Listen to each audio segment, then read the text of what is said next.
Hello दोस्तों, हम लोग आज प्रैक्टिस सेट सीटीईटी के मनोवैज्ञानिकों से रिलेटेड करेंगे। सीटीईटी में जो जितने भी मनोवैज्ञानिक हैं, मनोवैज्ञानिकों ने जो सिद्धांत दिया है, सिद्धांत से जुड़े पेडागोजी और कंटेंट रिलेटेड हम लोग एमसीक्यू करने वाले हैं। हम लोग प्रत्येक दिन अच्छा सा टॉपिक के माध्यम से एमसीक्यू कर रहे हैं। जो पावर प्रैक्टिस सेट है, यह ऐसा सेट है जिसमें यह एग्ज़ाम में देखने को क्वेश्चन मिल सकता है। मैं देर नहीं करूंगा, क्वेश्चन नंबर 1 से स्टार्ट करता हूं मैं। क्वेश्चन नंबर 1 है, पहले कथन है। कथन दिया है कि जीन पियाजे के अनुसार सीखना सक्रिय निर्माण है। दूसरा कारण है, बच्चा केवल शिक्षक द्वारा दिए गए ज्ञान को ग्रहण करता है। ए और आर दोनों सही है। ए सही है, आर गलत है। ए गलत, आर सही है, दोनों गलत है। कौन ऑप्शन यहाँ पे सही होगा यही इसमें बताना है। तो इसमें कह रहा है जीन पियाजे के अनुसार सीखना सक्रिय निर्माण है, बिल्कुल ये बात सही है। बच्चा केवल शिक्षक द्वारा दिए गए ज्ञान को ग्रहण करता है, ये बात गलत है। केवल बोल दिया तो ये गलत हो गया, मतलब ए सही आर गलत है। ए सही आर गलत सेकेंड ऑप्शन में देखने को मिल रहा है। नेक्स्ट क्वेश्चन है, ये मिलान करने वाला और अच्छा क्वेश्चन है। निम्नलिखित को मिलान करना है। सूची 1 को सूची 2 से मिलाना है। कौन होगा सही? ऑप्शन इसके नीचे मैंने लिखा है, 4 ऑप्शन है, मिलान करना है। कौन हो जाएगा सही? ले वाइगोस्की ने क्या दिया है? जेडपीटी दिया है, जेडपीटी हो जाएगा। तो ए का 2 है, ए का 2 है। ए का 2 कहीं दिख रहा है? ए का 2 दो जगह सी और ए में दिख रहा है। बी एफ स्किनर ने सुदृढ़ीकरण दिया है, मतलब सुदृढ़ीकरण का मतलब रेनफोर्समेंट का थ्योरी दिया था। तो बी का 2 हो जाएगा। बी का 2 है। ए का बी का 1 है, गलत लिख दिया। बी का 1 है। ए टू बी वन कहाँ है? यहाँ पे बी3 है, तो ये नहीं होगा। तो यहाँ पे पहला ऑप्शन ही सही होगा। अब पूरा हम लोग मिला सकते हैं। अल्बर्ट बंडूरा ने क्या दिया है? अल्बर्ट बंडूरा ने दिया है मॉडलिंग थ्योरी, तो सी का 3 में है। और जीन पियाजे ने क्या दिया है? स्कीमा, तो ये सही है। तो A2B1C3D4 हो जाएगा। तो फर्स्ट ऑप्शन ही करेक्ट होगा। नेक्स्ट है, जूम नहीं हो रहा है। एक बच्चा शिक्षक की सहायता से कठिन प्रश्न हल कर सकता है, लेकिन अकेले नहीं कर पाता। यह किस सिद्धांत को दर्शाता है? बालक है, कठिन प्रश्न को हल कर सकता है, लेकिन शिक्षक के द्वारा अकेले नहीं कर पाता। तो यह किस सिद्धांत की तरफ इंडिकेट कर रहा है? कौन सा सिद्धांत है? पियाजे का संज्ञानात्मक संघर्ष, वाइगोस्की का जेडपीटी, स्किनर का रेनफोर्समेंट, कोल्बर का नैतिक चरण। तो ये तो स्पष्ट है कि सहायता देने वाला बात आ जाएगा तो जेडपीटी होगा। जेडपीडी, और जेडपीडी का सिद्धांत किसने दिया है? तो वाइगोस्की ने। तो वाइगोस्की का जेडपीडी का सिद्धांत हो जाएगा सेकेंड ऑप्शन। लॉरेंस कोल्बर के सिद्धांत में ये नीचे दिया है, नैतिक विकास क्रमिक चरणों में होता है, सभी व्यक्ति अंतिम स्तर तक पहुँचते हैं, तर्क नैतिकता का आधार है। तो सही विकल्प इसमें कौन होगा, यही इसमें बताना है। सही विकल्प कौन है? नैतिक विकास क्रमिक चरणों में होता है, कोल्बर की बात हो रहा है, तो ये बात सही है। सभी व्यक्ति अंतिम स्तर तक पहुँचते हैं, ये बात बिल्कुल गलत है। जरूरी नहीं, हर कोई नहीं पहुँच पाता। लॉरेंस कोल्बर का सिद्धांत तर्क नैतिकता का आधार है, बिल्कुल सही है। तो 1 और 3 सही है। तो 1 और 3 फर्स्ट ऑप्शन में देखने को मिल गया। एरिक एरिक्सन के अनुसार पहचान बनाम भूमिका को लेकर भ्रम किस अवस्था में होता है? पहचान और भूमिका के ये भ्रम किस अवस्था में होता है? बाल्यावस्था, किशोरावस्था, प्रौढ़ावस्था, शैशवावस्था। एरिक एरिक्सन की बात हो रही है, तो यह होता है किशोरावस्था, एडोलसेंस में होता है। हावर्ड गार्डनर के अनुसार एक बच्चा जो प्रकृति और जीव जंतुओं को अच्छी तरह समझता है, उसमें कौन सी बुद्धि प्रमुख है? भाषाई, प्रकृतिवाद, तार्किक, पारस्परिक। प्रकृति और जीव जंतु के बारे में हो रहा है, तो प्रकृति, तो प्रकृतिवाद हो जाएगा। सेकेंड ऑप्शन सही हो जाएगा। नेक्स्ट है यहाँ पे क्वेश्चन नंबर 7। इसमें पूछा जा रहा है गलत विकल्प कौन है? जेरोम ब्रूनर के संदर्भ में गलत इसमें विकल्प कौन है? सर्पिल पाठ्यक्रम, खोजपूर्ण अधिगम, सुदृढ़ीकरण सिद्धांत, सक्रिय भागीदारी। तो इसमें सी ऑप्शन हो जाएगा, सुदृढ़ीकरण सिद्धांत, मतलब रेनफोर्समेंट। यह सिद्धांत कौन दिया था? तो बी एफ स्किनर के द्वारा दिया गया था। और यहाँ पे जेरोम ब्रूनर ये सब दिए। नेक्स्ट है, अल्बर्ट बंडूरा के अनुसार यदि बच्चा टीवी देखकर हिंसक व्यवहार सीखता है तो यह क्या है? शास्त्रीय अनुकूलन, क्रियात्मक अनुकूलन, अवलोकनात्मक अधिगम, परीक्षण और त्रुटि। अच्छा क्वेश्चन है, IMP हो सकता है, इसी लेवल का क्वेश्चन पूछा जाता है। कौन होगा सही? बालक है, टीवी देख रहा है और हिंसक व्यवहार कर रहा है, मतलब देख के कर रहा है, तो अवलोकन अधिगम हो जाएगा, अवलोकनात्मक अधिगम। सी ऑप्शन हो जाएगा सही। BF स्किनर के अनुसार नकारात्मक पुनर्बलन क्या है? दंड देना, सुखद प्रोत्साहन देना, अप्रिय प्रोत्साहन देना, अप्रिय प्रोत्साहन हटाना, सीखना रोकना।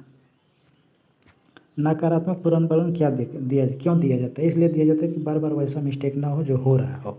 तो इसका मतलब होता है अप्रिय प्रोत्साहन हटाना। जो अप्रिय प्रोत्साहन है उसको हटाने के लिए नकारात्मक पुनर्बलन दिया जाता है। जीन पियाजे के अनुसार आत्मसातीकरण और समायोजन किससे संबंधित है? प्रेरणा, मेमोरी, अनुकूलन, बुद्धि, भागफल।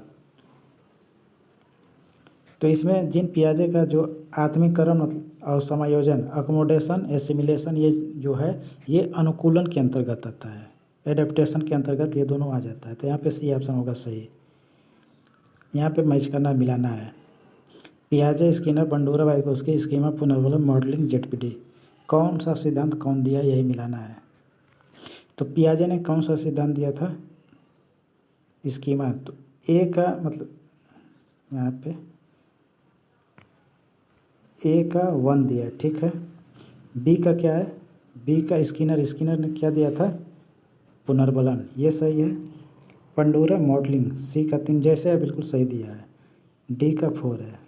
ए का 1, बी का 2, सी का 3, डी का 4, मतलब क्रम से ही दिया है। ए का 1, बी का 2, सी का 3, डी का 4 पहला ऑप्शन में देखने को मिल गया। संरक्षण किस अवस्था में होता है? पूर्व, मूर्त, औपचारिक, संवेदी, प्रेरक। आंसर इसका क्या होगा?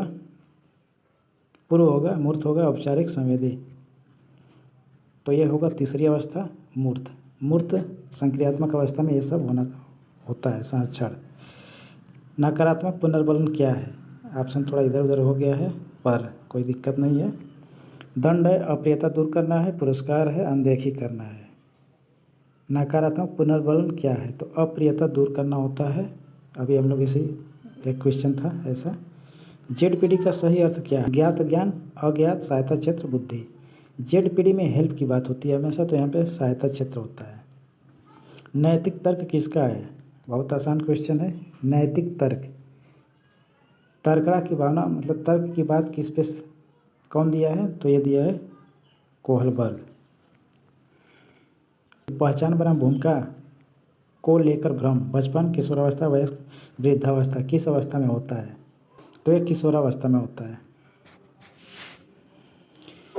संगीत संबंधी बुद्धिमत्ता कौन दिया है? गार्डनर, पियाजे, फ्रायड, स्किनर। संगीत तो हावर्ड गार्डनर ने बहुबुद्धि का सिद्धांत दिया था। हावर्ड गार्डनर ने बहुबुद्धि का सिद्धांत दिया है, जिसमें से संगीतिक बुद्धि है और भी ये 8 प्रकार के बहुबुद्धि का सिद्धांत दिया था। बहुबुद्धि के सिद्धांत में 8 सिद्धांत, तो ये इसमें गार्डनर हो जाएगा, हावर्ड गार्डनर। इसका ऑप्शन नंबर हो जाएगा फर्स्ट, करेक्ट ऑप्शन है ऑप्शन नंबर फर्स्ट। नेक्स्ट है खोजपूर्ण अधिगम किसका है? Skinner, Bruner, Freud, Thorndike. खोज करके सीखना, डिस्कवरी लर्निंग किसका है? तो यह है जेरोम ब्रूनर का। प्रयास करना और गलती करना, मतलब प्रयास और त्रुटि का सिद्धांत किस मनोवैज्ञानिक ने दिया था? पावलोव, थॉर्नडाइक, बंडूरा, पियाजे। Trial and error method, trial and error, ये थ्योरी कौन दिया था? तो देने वाले मनोवैज्ञानिक का नाम है थॉर्नडाइक। अल्बर्ट बंडूरा के बेबू डॉल एक्सपेरिमेंट का मुख्य निष्कर्ष क्या था? बच्चे दंड से सीखते हैं, बच्चे केवल अभ्यास से सीखते हैं, बच्चे अनुकरण से सीखते हैं, बच्चे जन्म से सीखते हैं। बच्चे अनुकरण के द्वारा सीखते हैं, यहाँ पे सी ऑप्शन हो जाएगा सही। बंडूरा के बेबू डॉल एक्सपेरिमेंट में यही बताया गया था। हावर्ड गार्डनर के अनुसार इंटरपर्सनल इंटेलिजेंस का अर्थ क्या है? गणितीय क्षमता, दूसरों को समझने की क्षमता, और ऑप्शन है आत्मज्ञान, संगीत कौशल। हावर्ड गार्डनर की बात हो रही है। इंटरपर्सनल में क्या होता है? इंटरपर्सनल इंटेलिजेंस जो होता है कि दूसरे के बारे में जानकारी जान लेना, दूसरों को समझने की क्षमता होती है। तो यहाँ पे सेकेंड ऑप्शन हो जाएगा सही। एडवर्ड टॉलमैन के अनुसार संज्ञानात्मक मानचित्र क्या दर्शाता है? व्यवहार, मानसिक प्रतिरूप, प्रेरणा, अनुकरण। एडवर्ड टॉलमैन की बात हो रही है तो ये मानसिक प्रतिरूप को दर्शाता है। सेकेंड ऑप्शन सही हो जाएगा। वुल्फगैंग कोहलर के अनुसार इनसाइट लर्निंग में क्या होता है? धीरे धीरे सीखना, अचानक समाधान नहीं मिलना, दंड से सीखना, अभ्यास से सीखना। कोहलर की बात होती है तो ये जैसे अचानक से कोई सलूशन निकल जाना, तो वही इनसाइट लर्निंग होती है। तो अचानक समाधान मिलना इसका सही आंसर हो जाएगा।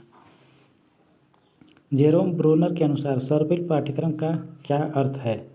एक बार पढ़ाना, बार बार पढ़ते स्तर पर पढ़ाना, केवल याद करना, खेल के माध्यम से पढ़ाना। जेरोम ब्रूनर के अनुसार सर्पिल पाठ्यक्रम, तो सर्पिल पाठ्यक्रम का मतलब ये होता है कि बार बार बढ़ते स्तर पर पढ़ाना, जैसा स्तर होगा वैसे पढ़ाना है। डेविड आसुबेल के अनुसार अग्रिम आयोजक का उद्देश्य क्या है? नई जानकारी देना, पुरानी और नई जानकारी जोड़ना, याद करना या फिर परीक्षा लेना। डेविड आसुबेल के अनुसार अग्रिम आयोजक का उद्देश्य होता है पुरानी और नई जानकारी को आपस में जोड़ना और उससे जोड़कर कुछ नई जानकारी सीखना। रॉबर्ट गैने के अनुसार सीखने के कितने प्रकार हैं? 5, 6, 8, 9।